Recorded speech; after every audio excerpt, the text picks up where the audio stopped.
When you start out to make a film, unless it is indeed a comedy, you're usually doing so with the intent of it being taken seriously as a piece of art. Unfortunately, though, that's not always the case, thanks to either budget constraints, gaffes, or huge plot holes, rendering otherwise serious films hilariously funny. So let's take a look at them today. As I'm Jules, this is Whatculture.com, and these are 10 hilarious films that weren't supposed to be funny. Number 10. No Retreat, No Surrender. A late entry in the cinematic subgenre known as Bruceploitation, No Retreat, No Surrender might still be marketed as such, but for an early acting role for Jean-Claude Van Damme, who appears for barely 10 minutes, says next to nothing, and still walks away with the movie. It's a low-budget Karate Kid ripoff with a weird twist in that instead of being taught martial arts by a local Mr. Miyagi, a bullied teen is tutored by the ghost of Bruce Lee.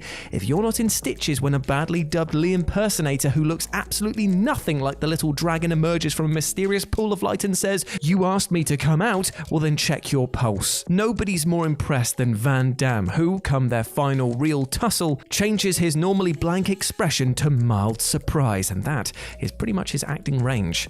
Number 9. Catwomen of the Moon. Commanding a plastic spaceship furnished with hammocks, office desks, and some army surplus equipment, Captain Sonny Tufts reaches the moon only to find a matte painting, some polystyrene rocks, and a pair of giant spiders on wires waiting to pounce, or at least be lowered by a crew member. Not only are there arachnids on the moon, there's oxygen aplenty, and a cardboard palace inhabited by the Hollywood cover girls, who, dressed in their chokers and black leotards, sport garish makeup, widow's peak hairstyles, and pointy ears to make them appear feline. They've never seen a man before and never seen a man like Sonny, but before he can regale them with hilarious anecdotes, the girls supply food and drink and perform a dance to pad out the runtime. Unaccustomed to receiving this kind of female companionship for free, Sonny's suspicions turn out to be well-founded when one of the Catwomen admits the crew were lured there for the purpose of stealing their ship. Never trust a moon maiden.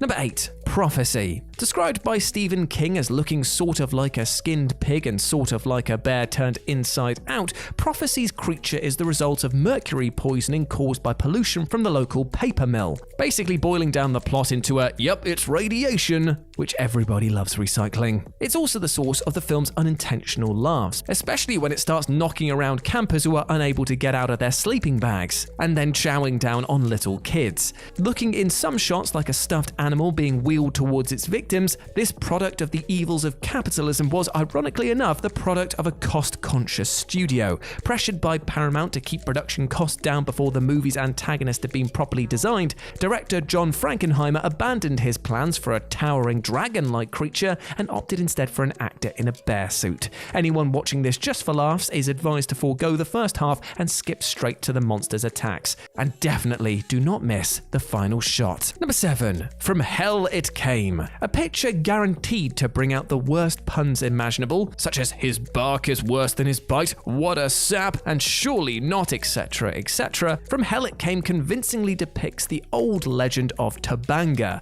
a tree monster who, as any anthropologist will tell you, came back to avenge its wrongs.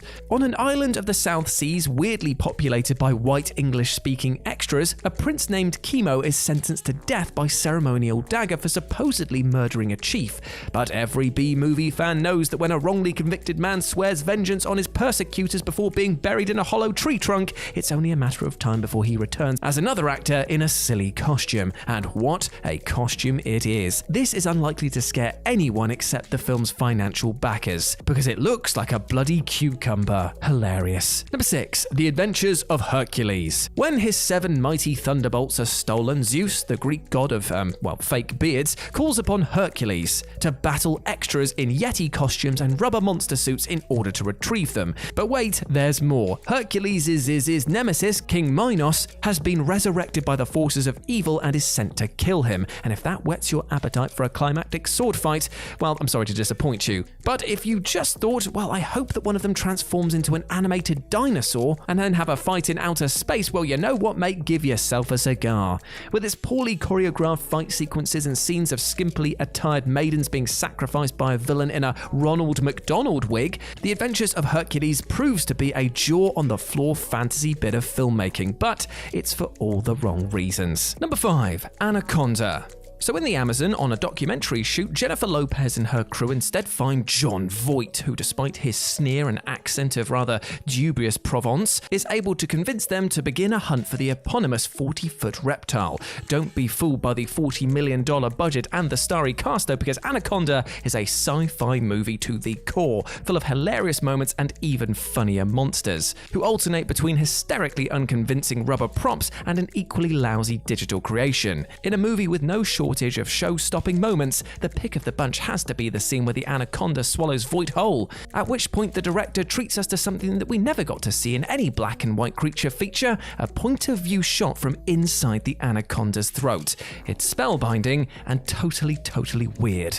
Number 4. Undefeatable. Released straight to video, Undefeatable became a YouTube sensation in later years when its literally eye-popping finale was viewed over 7 million times, much to the amusement of actor Don Neum. Now, Neum plays Stingray, a mullet-haired, bug-eyed psycho with a tendency to experience childhood flashbacks while looking in a mirror. He's also a dab hand at being the worst person ever, committing sexual assault against his wife while also cooking a steak. And when his wife understandably leaves him, he goes out and kills every woman who reminds him of her. Unfortunately, and rather weirdly, not only do all of his victims know kung fu, but he also crosses the path of waitress by day, street fighter by night, Cynthia Rothrock, who's serving donuts and snapping collarbones to pay her sister's tuition. It's a tale with a lot going on, and none of it is good.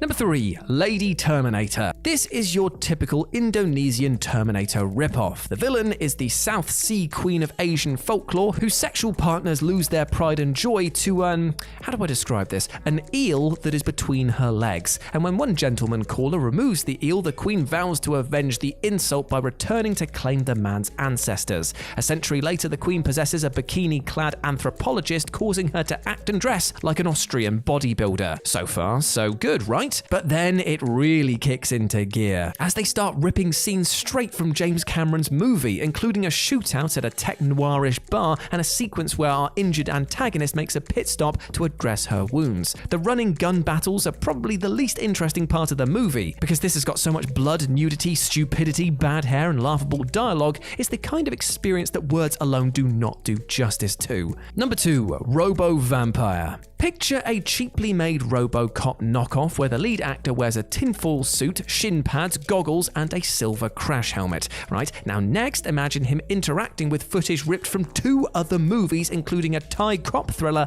and a Hong Kong supernatural comedy. That is Robo Vampire. 3 movies for the price of 1. And yet you're still going to demand your money back.